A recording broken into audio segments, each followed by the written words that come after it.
Good morning, Sister Ashley. Are you there? Can you hear me just fine? I can hear you. Actually, I should actually refer to you by your title. How do you refer to? How do I refer to you? I go, my clients call me Ashley. It's Okay. the formalness of it. I don't need. Well, let me do this then, because you're kind of modest. People who are here on our Patreon know that most of the time I like to talk about three things, just like on my YouTube channel. I like to talk about world travel, not just Brazil. I like to talk about big social issues, but I like to talk about money. And what we're going to talk about now directly relates to that. It directly relates to some of the things we're dealing with now. And we are going to go through how to fill in that stimulus package. But before we do that, I want to tell everybody why you.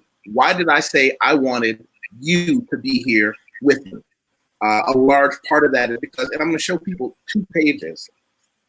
There are some people here who remember you.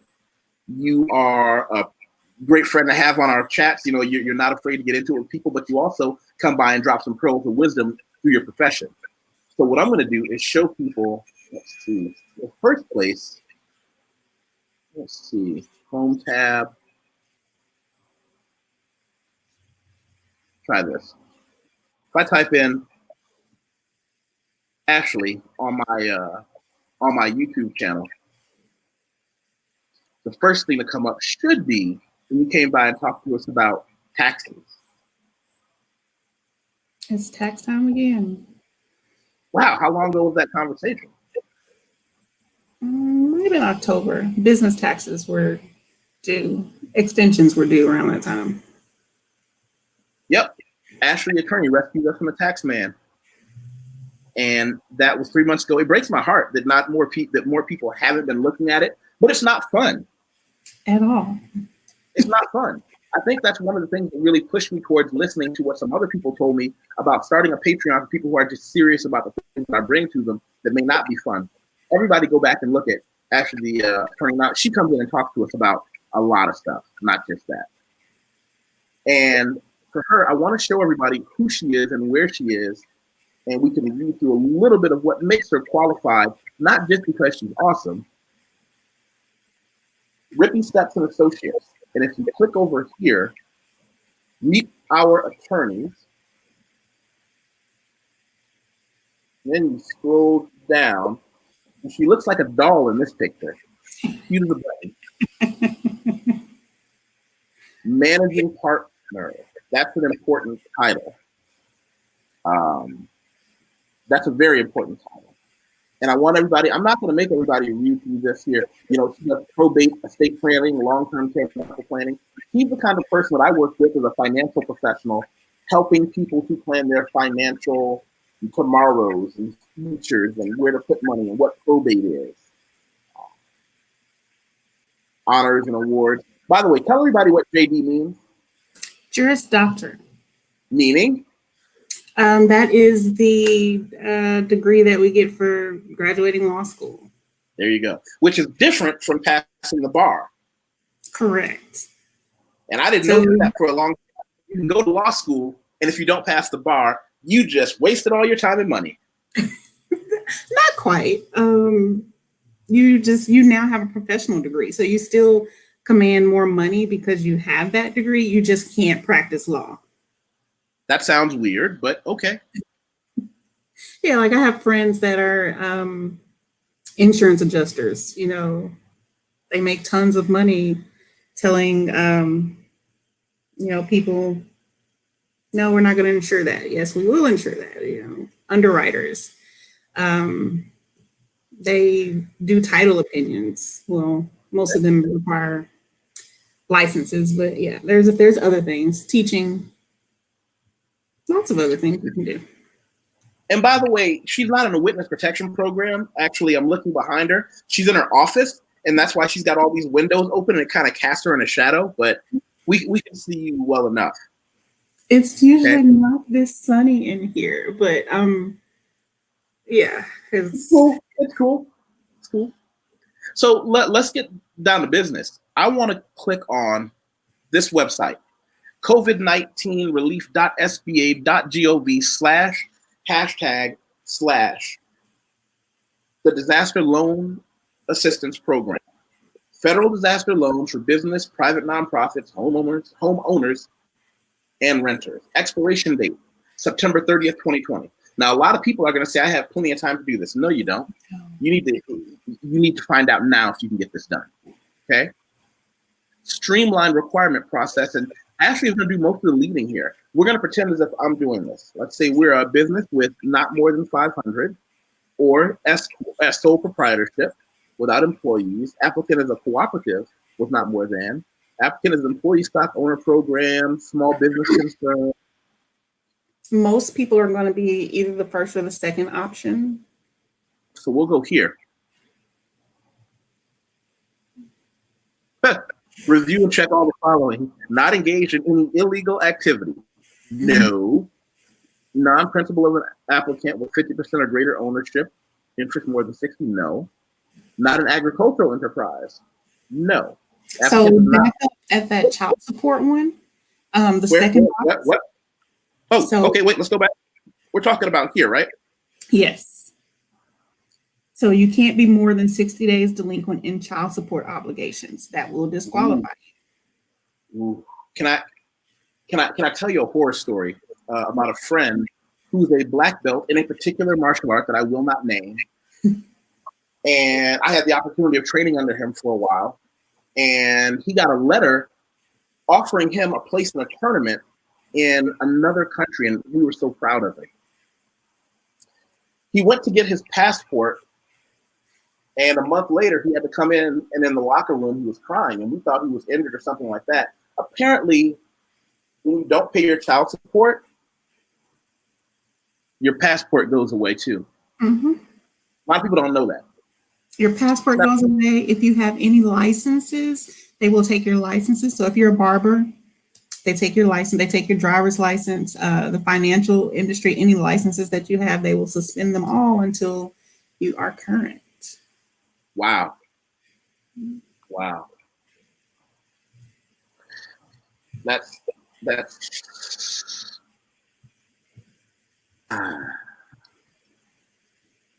brutal. It is. And we can argue the legitimacy of that another time. Let's just say it is what it is. I saw your wheels turning on that. I know guys who are about to get punched in the face. Mm-hmm. Just a quick free legal advice. If free legal advice. Unemployed right now due to this pandemic, contact the child support agency. If you are under a child support order, contact them now, because your requirements to pay are not suspended due to this pandemic. Unless your governor has issued an emergency order, you are still required to pay. And if you are having a financial hardship, you need to contact them. Just like you would call Sally Mae about your loans, call the child support agency about your child support payments. Not the other parent, but the actual agency.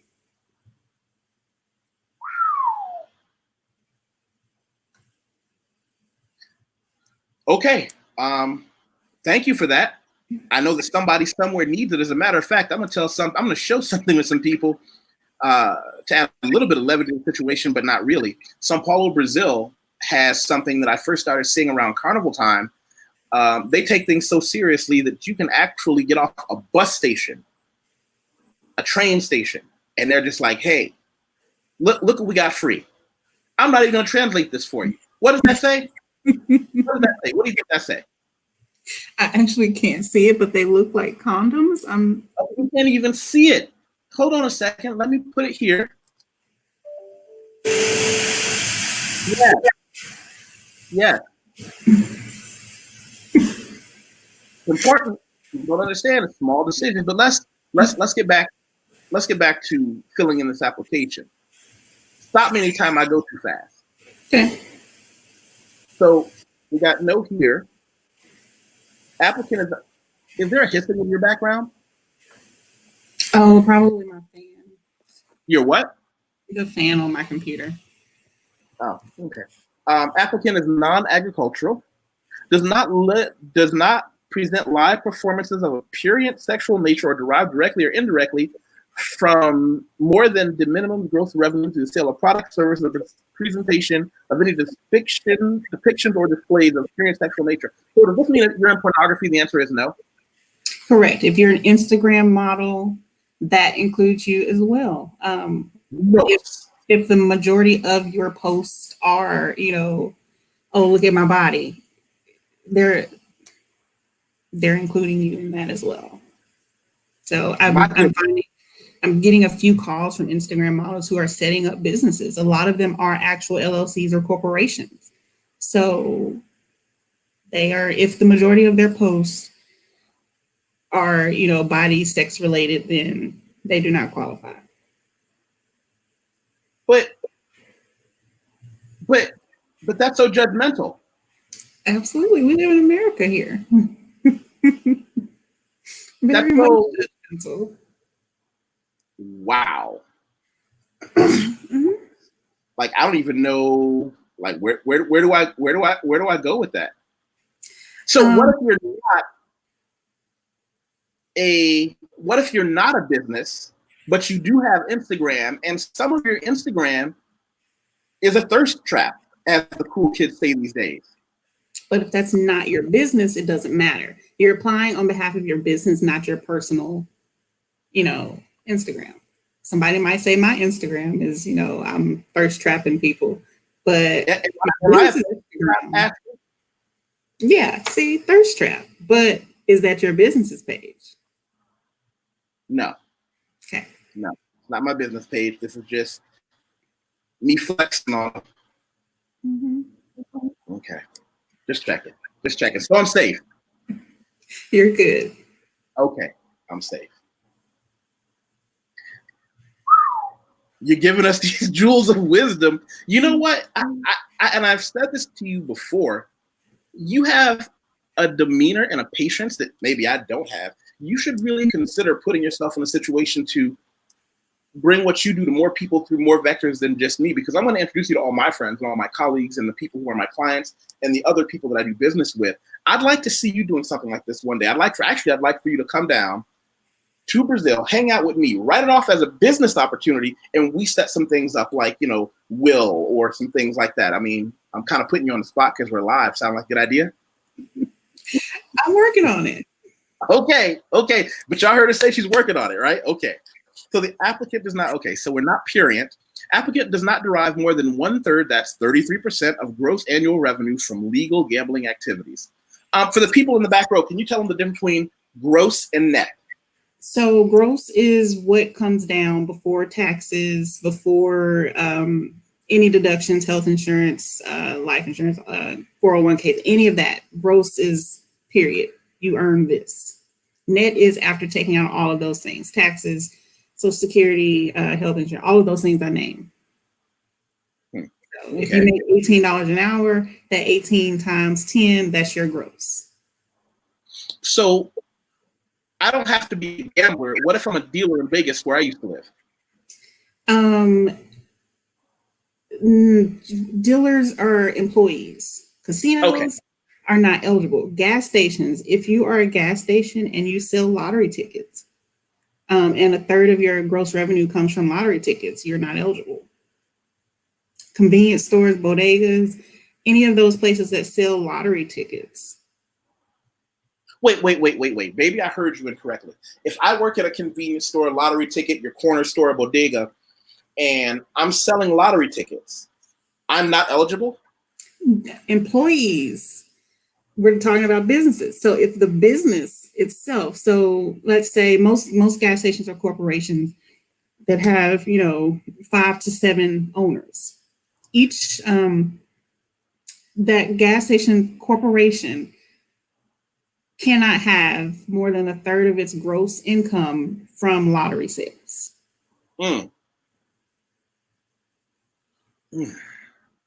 Okay. Applicant is not in the business of lobbying. If you have to ask what a lobbyist is, you're not a lobbyist. You're not a lobbyist. Applicant cannot be state, local, or municipal government entity and cannot be a member of Congress. Now, if you're a congressman, you know it. But now, municipal government entity, what does that mean? So I live in the city of North Little Rock. They can't apply. Schools, public schools or municipal entities, they cannot apply. But a teacher could. If they have a business. If that teacher has a side business coaching children after school. I have a friend who has a side business. One has a side business preparing people for the MCATs and LSATs. And I have another friend who does the IELTS for professional English certifications. They have side businesses as teachers. They could apply. Yep. Okay, thank you. Thank you. So I'm going to click continue.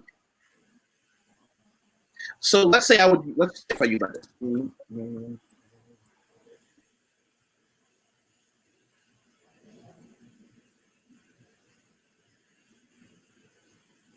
And we'll just make up one here.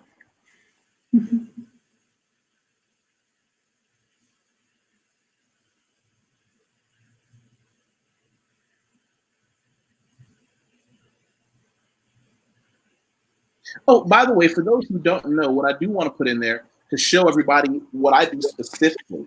My company, I'm an expat immigrant living right now in Brazil, but my main source of income is and has been as an editor, writer, proofreader, copywriter. If you need something done in professional level English, if you need a resume written, that's a huge thing I've been dealing with. I've been writing a lot of resumes. If you have a book or a journal that you've written that needs to be edited into university level English, they call me. I've also coached people who are doing TED Talks, things like that. Join me on LinkedIn. My name really is YusefWateef, but I want to go all the way down here, and I tell people this all the time. Ashley, you know where we're going. If you go all the way down, don't look at my resume first. I don't care about the resume first. What I care about is if you go all the way down, I want you to look at, where were we? I want you to look at my recommendations. These are the professional recommendations by people who have done business with me, who are my clients, who will say, yes, Wateef is everything he claimed to be. As soon as this page stops loading, there we go, here. Go down to this section. Go down to that section, recommendations. And I've got plenty. This is what makes people comfortable doing business with me, or what other business professionals say about me. Let's see, so if we go back, sole proprietorship, nonprofit, no, not a franchise. Gross revenues for the 12 before, let's say, like that. Yeah, let's say that. Cost of goods. Now, how would I calculate cost of goods if I am an editor? That question is tripping up a lot of people. From 9 times out of 10, if you are a service organization, your business provides a service, you are unlikely to have cost of goods sold. What about my MacBook Pro? I had to get another one because my old one died after many years of faithful service. But you don't manufacture MacBooks and sell them to the public. So, so let's take a baker.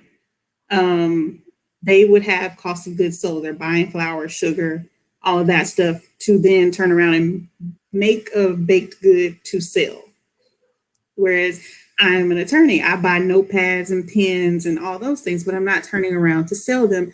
And if I am, it's a promotional item. So it's still not my cost. So most service people will not have cost of goods sold. No rental properties, nonprofit, cost of operation, none. I'm not a nonprofit.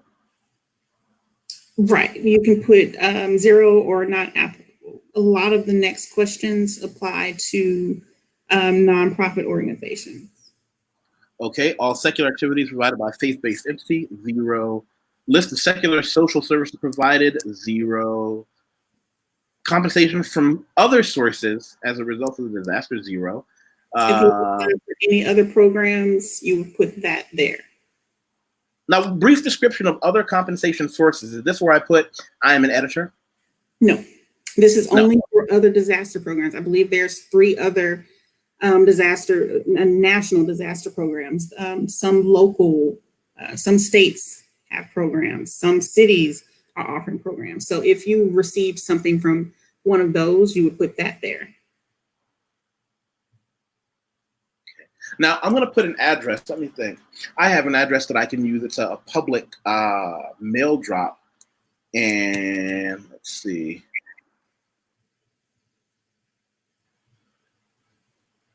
It's a general delivery. So if we do this, and for people who don't know what a general delivery is, that's something I'm going to go over in another video. It's something that may come in handy. City, Las Vegas. State. Huh. Nevada. County. Park.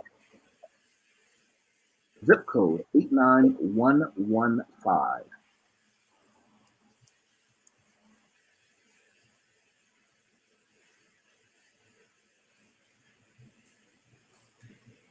Let's see. Now I'm going to give anybody who wants an interesting phone conversation this phone number. No? Let's see. At the end, just delete the last number and type it again. Oh. Like that? Nope. Paste it back. Like your whole number back, and then just delete the very last number. Put it back. Ooh, nice. It's a bug in their script. I'm going to give everybody my business email.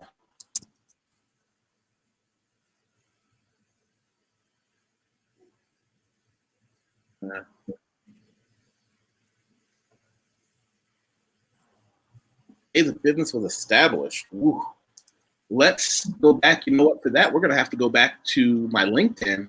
And I'm going to have to actually, let me see, what year is this? 2020. 2013, I would probably say. 2012 or 2013. I'm going to have to go all the way back on that one. I have to go back to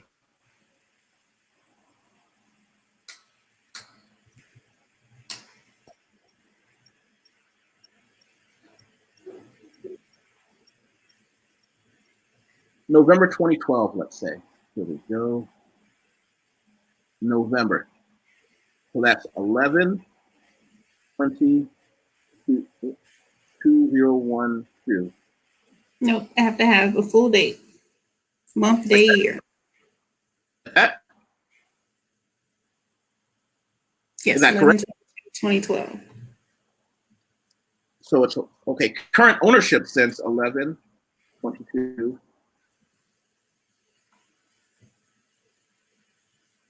12. Oh, 201. And you just told me about that.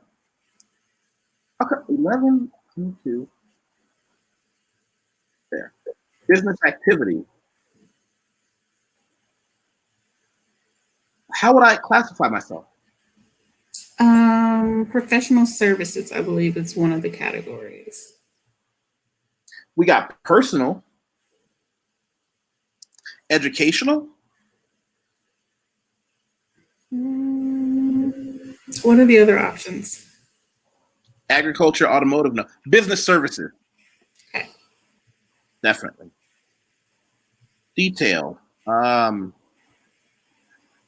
of the below.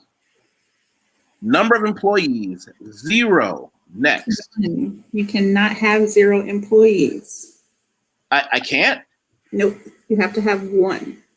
I gotta be me, right? Yes. Okay. It's small things like that. That's why people need you.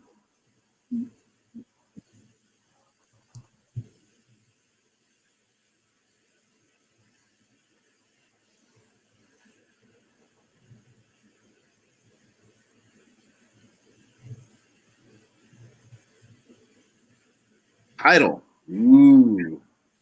I'll just go with owner because I'm not classy. 100%. It's the easiest one to do.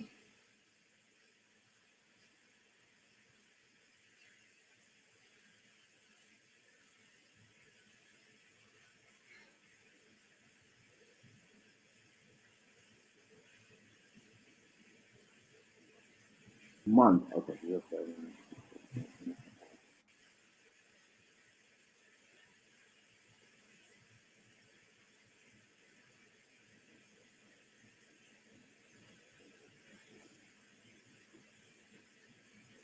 Do I need to put the same thing I had before?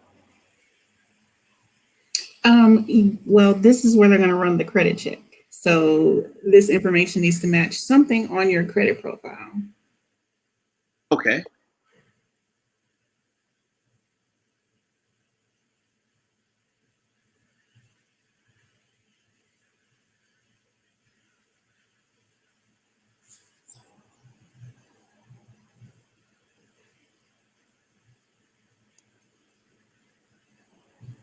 What did we say my zip code was from before? 871 something.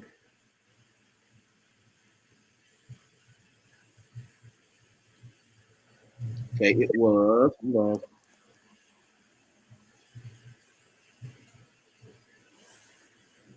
Oh, 89115. Clearly, my memory is terrible. Add another owner, no. So go back up to the top, and there's a checkbox to say it's not owned by a company, a business. No.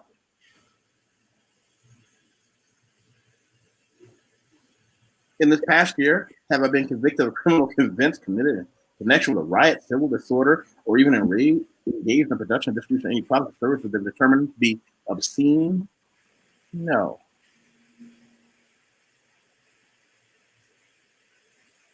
It's interesting. Okay, from a professional writing standpoint, that question is intentionally ambiguous. And I want to tell you what I see inside that question. Are they asking, have I been convicted of the production or distribution of any product that has been determined to be obscene by a court of competent jurisdiction?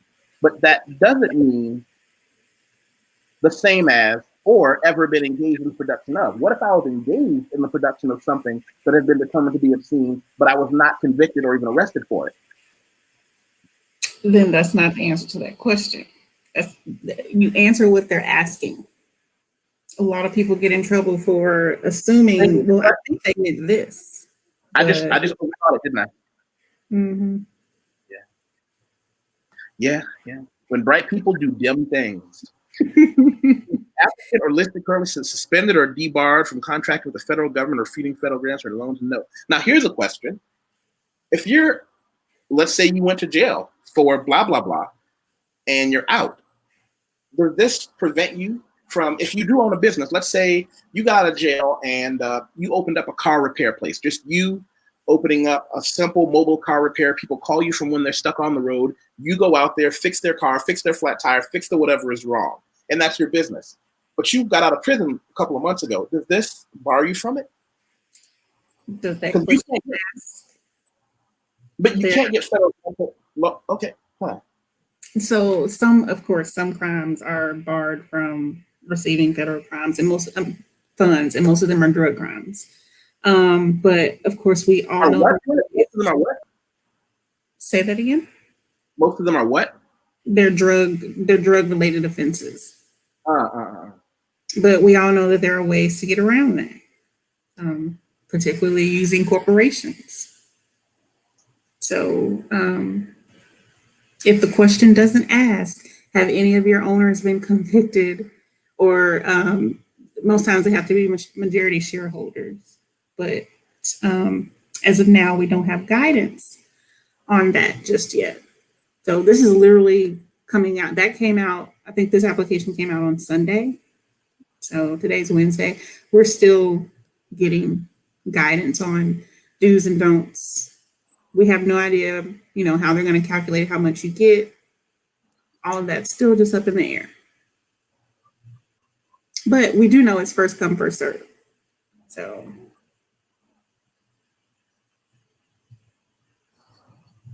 that's everyone hates ambiguity, but we're trying to do things so quick, so fast, that nobody can keep up with what's necessary, what words mean. At all. It's like I literally saw a job posting. So you ask, what do people who graduated from law school but didn't pass the bar do? They're going to be processing these applications.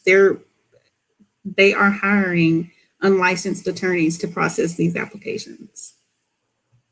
So, How do you feel about that? it's fine. You know, people have test anxiety. It's real. And then it's expensive to take the exam too. So, and some people went to law school with no desire to practice law. So my license is expensive. Maintaining it every year, it's expensive. So if you don't want to practice law, there's really no point in getting the license. Interesting question for someone who's a practicing lawyer. I know every year you have to maintain your license, right? Mm-hmm. Do you take a test every year? No. So you're paying to keep up something that they're not giving you more information. It's not like they come to you and say, hey, here's some more information on lawyering. I don't know if that's a word. I just made it up. And we're going to test you on to make sure you're up to par. So what are you paying for? Different conversation. You know what? Different conversation. Let's not. They do it the other way. They will take your license if you do something, you know, if you demonstrate that you are lacking skill. But I've read that's pretty hard, that most lawyers get a pretty long rope as far as. That's a conversation for another day. Are you presently subject to an indictment, criminal information, arraignment, or other means by which formal criminal charges are brought in by any jurisdiction? Have you been arrested in the past 6 months for any criminal offense?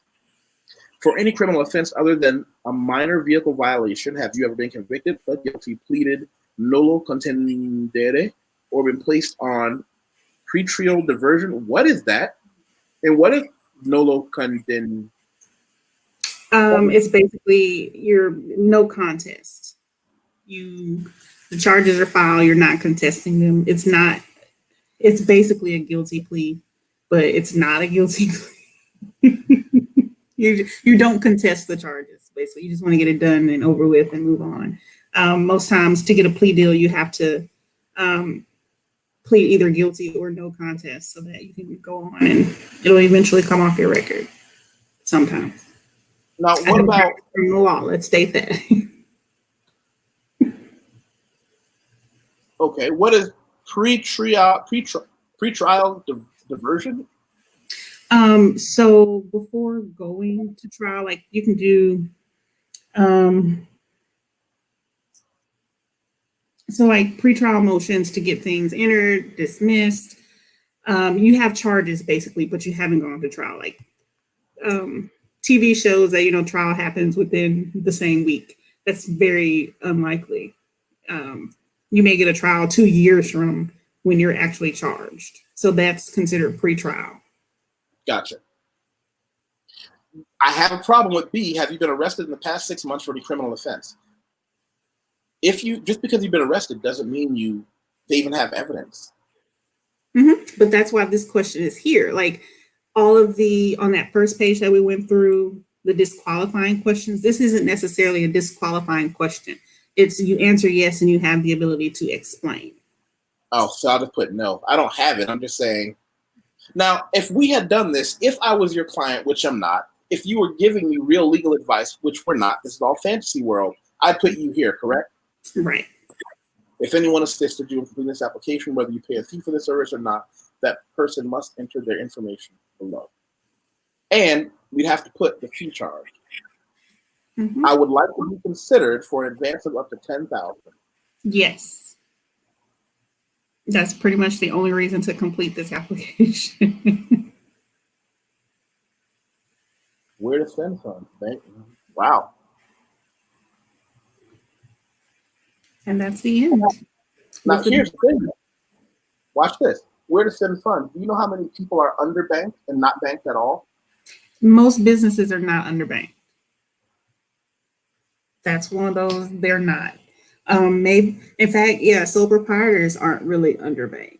It's, yes, I know there is disparities in banking, but for businesses, it does not apply. You are not operating a legitimate business without a banking account, period. You're not.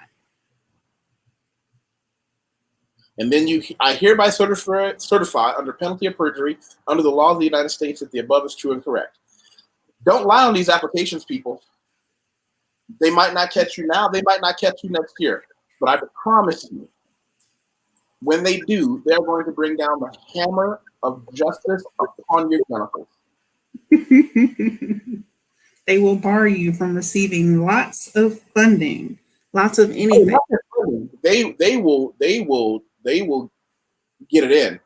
You know what I'll tell you is I'll tell you another little side story. I have a former client who worked for a federal agency with 3 letters in the name, and I can't go into which.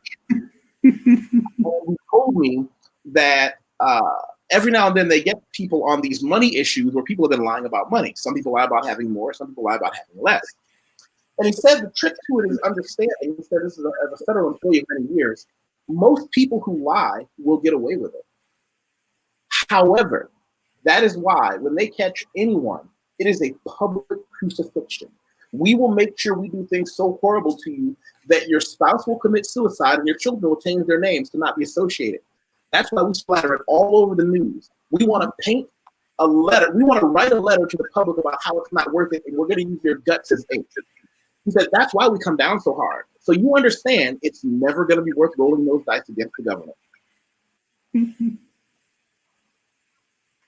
We just did this, and including side stories, and well, we have 36 minutes right now. We could have done this in 15. Oh, yeah. This is not hard. If you haven't done it, you should do it now. You can do it from your cell phone. I think I did my first one on my cell phone. So, yeah. Thank you for taking time out of your day to give us some wisdom. I want to be able to pay this back to you in spades by, as I said earlier, by showing people that you're someone that they can contact, by making sure that you know anything that I have access to, you have access to. You've been a real gem to us. Thank you. You want to give us any? I'll give you the final word. Visit my website. If you have questions, shoot me an email. You can even book an appointment on the website or shoot me an email and I'll send you a link. Make sure you have your estate plan in place, even if it's just basic, even if you're just getting the power of attorney. You know, everybody needs something. If you're 18 and over, everybody needs a power of attorney. So. I want to ask a question, and I swear I'm not trying to be complicated, even though I know, you know what, hold on. While I'm asking you this question, I want to put your face on the screen. I'm asking a question. If it requires more than a simple answer, we'll have a different discussion on it. What about people like me who are Americans living abroad? I've lived in over 15 countries, right? My legal status is fine all over the world. How do you help? Can you help people like this guy? Absolutely. Specifically with the power of attorney, I'm pushing that because when I lived in Australia and I needed things done, you know, back home, you can't do, like, no banking could be done. My debit card got, you know, lost in the ocean in Australia and nobody could do it. So I had to figure out how I could get a power of attorney executed while I was there, get it sent back to the bank, get the bank to comply. That took 2 weeks. So with a power of attorney executed before you leave or, you know, while you're home, put in a safe place, then there's someone who can take care of those things for you. If you're worried, oh, I don't have anybody I can trust, we provide that service. We act as a fiduciary for you. So if you need someone to be your power of attorney, our law firm, we do that. So I'll just call you and say, hey, I need a new bank card. Can you FedEx it to me? The bank will give it to you because you're my trusted power of attorney. Right. Yeah. So we provide that service to expats, you know, all over the world. We get you established here with an Arkansas address and go from there. I used to live in Sydney, Australia as well. I loved it. Canberra is where I was. I miss it. You should go back and visit whenever the world opens up again. Here's some of my old pictures from there. Wow, even back then, look at that calf. Look at that shape. You're so vain. There's a buddy of mine who was a pro wrestler, you know. They had these big house shows, and they tried to get me to be a wrestler with them. And I was like, I like real fighting because you can defend yourself. in pro wrestling is one of the most dangerous things out there. That's me and Ainsley Harriet, Chef Ainsley Harriet. And I remember his manager hated me because I didn't buy a book, but I still wanted a picture. And he was like, come on over. But his manager, her job was to buy books. So, yeah. So yeah, that's wow. What am I forgetting? Oh, to the people watching this, because of my Patreon, I also can't forget to remind you of this part. Tell somebody, share this, with your friends, share a link to this Patreon, and let them know that I'm someone who puts out quality content. We've been growing, and I really appreciate everybody who's been in on that as well. I think that in the days to come, I'll be able to put out more and more concentrated content that really helps. Of course, we're going to keep it fun, but this is where I really want to put the things that make a difference in life. This is where I want to put the things that make us money. These are those inside tips on how to live abroad. I've got a couple other things coming up over the next few days that I want to show you guys as well. As a matter of fact, let me do this as the last thing I say before I sign off. Where's my tab? There we go. There's a lot to unpack in each one of those sections: arrogance, cutthroat, and arcane. Go to the website, click show more. My name is YusefWateef there on Patreon, patreon.com/YusefWateef. And having said that, I will click end broadcast. And oh, wait a second, hold on. We had a question. Uncle Junior says, do you work in any states besides Arkansas? I have connections in other states, depending on what you need. So here's my other question. What if somebody like Uncle Junius is not in Arkansas, but he still needs your help? Is that legally impossible? Depends on what they need. Ooh, see, she's given the right answer. Because why give specific information when you don't know all the information? I can make a professional connection between you, so I'm going to make sure he has your information. I hope he gives you a call. All right. And Uncle Junius, sit tight. And Ashley, thank you. You're awesome.